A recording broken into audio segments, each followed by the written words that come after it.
Quem tem sede de Deus não bebe em qualquer fonte. E as fontes erradas da vida contaminam o nosso espírito, mascaram a nossa identidade e nos conduzem ao engano.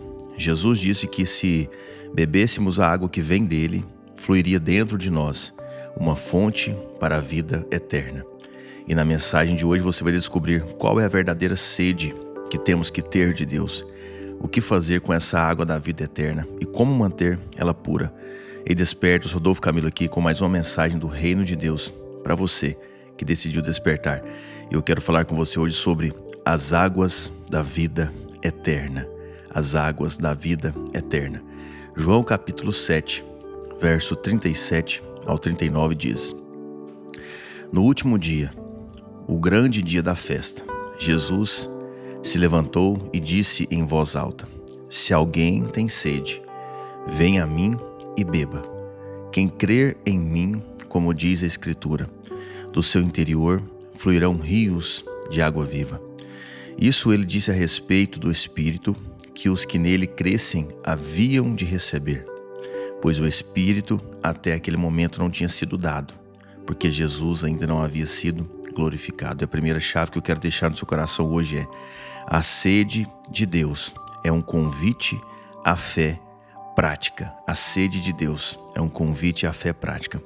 O contexto dessa história, desse versículo que acabamos de ler, se dá com os judeus perseguindo Jesus por conta da fama dele estar aumentando. Você conhece a história. E os soldados que foram enviados para prender Jesus se maravilharam com a pregação dele. Estava um reboliço naquela festa. E Jesus se levanta, chamando a atenção para si e diz: No último dia, o grande dia da festa, ele se levanta e diz em voz alta: Se alguém tem sede, venha a mim e beba. Quem crer em mim, como diz a Escritura, do seu interior fluirão rios de água viva. Por que ele disse isso no meio da festa? Qual é a sede que devemos ter? O que é crer no Senhor?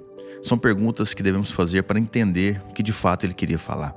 Na verdade, Jesus estava fazendo uma referência ao profeta Isaías. Por isso ele diz: quem crer em mim, como diz a Escritura. Que Escritura? Qual é a referência que ele usa? Está lá em Isaías capítulo 58, verso 10 a 11. Isaías 58, verso 10 e 11. Se abrirem o seu coração aos famintos e socorrerem os aflitos, então a luz de vocês nascerá nas trevas, e a escuridão em que vocês se encontram será como a luz do meio-dia. O Senhor os guiará continuamente, lhes dará de comer até em lugares áridos, e fortalecerá os seus ossos. Vocês serão como um jardim regado e como um manancial cujas águas nunca secam. Era sobre isso que ele estava falando. Agora entenda, a sede que devemos ter é de fazer a vontade do Senhor. Se tivermos sede de Deus, de cumprir a vontade de Deus, se formos até Jesus para beber dele, estaremos indo fazer a vontade de Deus. Entenderemos que o lugar certo é aos pés do Senhor. É nele que conseguimos nos encher do Pai. E a vontade dele é essa: que os corações sejam abertos aos famintos, aos aflitos. É uma fé prática, não um conjunto de ritos, de tradição. Por isso Jesus disse isso exatamente no meio de uma festa, um ritual de tradição, onde as pessoas compareciam com o intuito de tornarem a sua fé pública. Mas Jesus levanta e os convida para uma fé prática. E quando você tem uma fé prática, você cria um ambiente certo para que a segunda parte do versículo, do seu interior fluirão rios de água viva, aconteça. Quando você tem uma fé prática, você cria um ambiente certo para que isso aconteça. O rio de água viva é a presença do Espírito Santo, que vem na vida daqueles que decidiram ser morada do céu.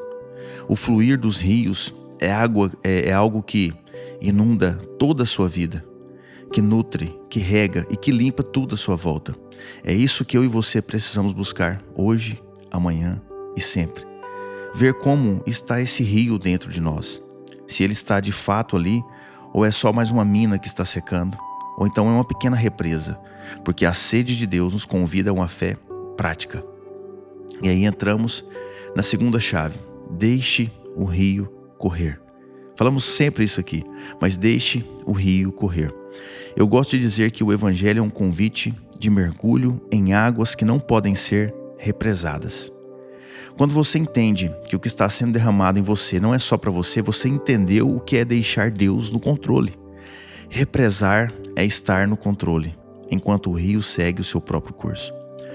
2 Timóteo capítulo 2, verso 1 ao 2, Paulo diz ao seu filho amado na fé: portanto, você, meu filho, fortifique-se na graça que há em Cristo Jesus. As palavras que me ouviu dizer na presença de muitas testemunhas, confias a homens fiéis que sejam também capazes de ensiná-las a outros. Entende? Esse é o rio que corre, esse é o rio que flui. Paulo, escrevendo ao seu filho na fé, em outras palavras, estava dizendo isso para ele.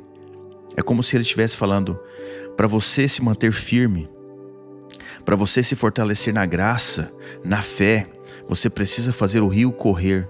Você precisa fazer o rio que foi derramado em você correr na vida de outros. É assim que Deus trabalha, é assim que o ciclo continua. Sabe? Talvez você não se sinta capaz, instruído, vocacionado a pregar, a ensinar, a ministrar, mas fazer o rio correr não é sobre dons, não é sobre vocação, é sobre entender a sua identidade em Cristo.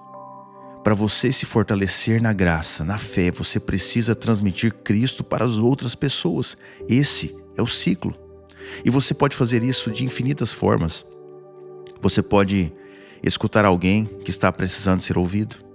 Você pode ajudar alguém que está em necessidade. Você pode abraçar uma pessoa que está sentindo que tudo acabou. Não é algo obrigado, forçado. É algo direcionado pelo Espírito Santo. Então deixe o Espírito Santo te conduzir para que você possa deixar o rio correr. Amém? Não represe o que Deus te deu. O Evangelho é um convite de mergulho em águas que não podem ser represadas. O Evangelho é um rio. A Bíblia é um rio. Dentro de você flui rios de água viva. Então deixe ele correr. Olhe para as pessoas à sua volta. Toque nas pessoas. Escute as pessoas. Ame as pessoas. Isso é transmitir Cristo. Amém? Terceira e última chave para encerrarmos. O que limpa a água é a água. O que limpa a água é a água. João capítulo 4, verso 14, lemos que Jesus disse para a mulher samaritana à beira do poço: veja, mas aquele que beber da água que eu lhe der, nunca mais terá sede. Pelo contrário, a água que eu lhe der será nele uma fonte para jorrar a vida eterna. Interessante que Jesus disse praticamente a mesma coisa em duas ocasiões distintas. A primeira na festa dos tabernáculos, que lemos há pouco, para os judeus tradicionais. A segunda para a mulher samaritana. Mas isso não foi por acaso. Tudo que está escrito não foi por acaso. Acredite em mim. Ele precisava dizer isso. Ele precisava nos deixar as chaves do reino. E o que ele queria dizer com essas duas ocasiões? A primeira, como eu disse, era para deixar claro que os ritos não eram suficientes. Era um convite à fé prática em contraste com a fé pública. Foi isso que ele quis dizer lá na festa. Mas e com a mulher samaritana? Os samaritanos não iam ao templo adorar. Eles adoravam no monte por uma questão histórica, uma divergência entre tribos. A mulher, então, que ele encontra, já separada diversas vezes dos maridos que teve, não tinha uma reputação social aprovada para os momentos de culto no monte.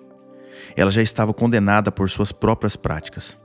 Mas ali, naquele dia, ela teve um encontro com o único que podia escrever um novo destino para a vida dela, Jesus. E ali, para aquela mulher, com uma vida pregressa, um tanto quanto conturbada, já discriminada, ele fala para ela sobre a fonte da vida eterna. Jesus estava dizendo que para ele não há nada impossível de se lavar, de se purificar, porque ele é a própria fonte da água da vida. Porque o que limpa a água é a água. Uma represa, como falamos, não tem água tão limpa quanto um rio, porque o rio está em movimento. E como pegar um copo, uma garrafa suja de café ou de algum líquido, principalmente escuro, quando você deixa debaixo da água, em pouco tempo o copo, a garrafa está limpa de novo. A água está límpida, transparente de novo. Assim sou eu e você. Se estivermos em Cristo, estaremos sendo limpos o tempo todo. Nós podemos sujar, nos manchar com os erros, com nossas falhas, mas em Cristo estamos sendo limpos, purificados dia após dia. Agora perceba algo. Aquela mulher, após ter um encontro com a verdadeira fonte da vida eterna, o que ela fez? Ela foi e contou para toda a cidade o que havia acontecido. Por quê? Como falamos na segunda chave, ela não represou para ela. Ela não guardou para ela, mas ela fez o rio correr. E isso fortaleceu tanto a fé dela, quanto a fé das pessoas da cidade, porque a Bíblia fala que muitos creram em Jesus por conta do testemunho dela. Então deixa eu te falar algo para a gente encerrar. Beba de Deus todos os dias. Transporte essa nascente das águas da vida eterna para dentro de você e não represe, não faça isso só para você. Deixe o rio correr. Deixe que as pessoas vejam o que Cristo está fazendo na sua vida. Amém? Porque quem tem sede de Deus não bebe em qualquer fonte. Eu quero orar pela sua casa, pela sua vida. Pai, em nome de Jesus, obrigado pelo teu amor, pela tua graça, pela tua bondade. Obrigado, Pai, por esse rio que corre em nós todos os dias, que é a tua palavra, que é a tua revelação, Deus. Nós nos colocamos por inteiro na tua presença hoje. Eu intercedo, Pai, por essa pessoa que me escuta, para que o Senhor fortaleça ela na graça, na fé, e que o Senhor faça o rio correr de dentro dela, Pai. Que alcance todas as áreas da vida dela, financeira, conjugal, emocional, na relação com os filhos. Dê sabedoria, dê graça, Pai. Dê amor, dê alegria. Que hoje seja um dia de respostas do céu. Que hoje seja um dia de boas notícias. Que hoje seja um dia de céus abertos sobre a vida dela. Em nome e para a honra e glória do Senhor Jesus. Amém e amém. Se você recebeu essa palavra, reage aqui no grupo. E se você quer deixar o rio correr através da sua vida, compartilhe essa mensagem com alguém que o Espírito Santo colocou dentro do seu coração hoje. Amém? E eu termino te lembrando. Desperta, tu que dormes, e Cristo te iluminará.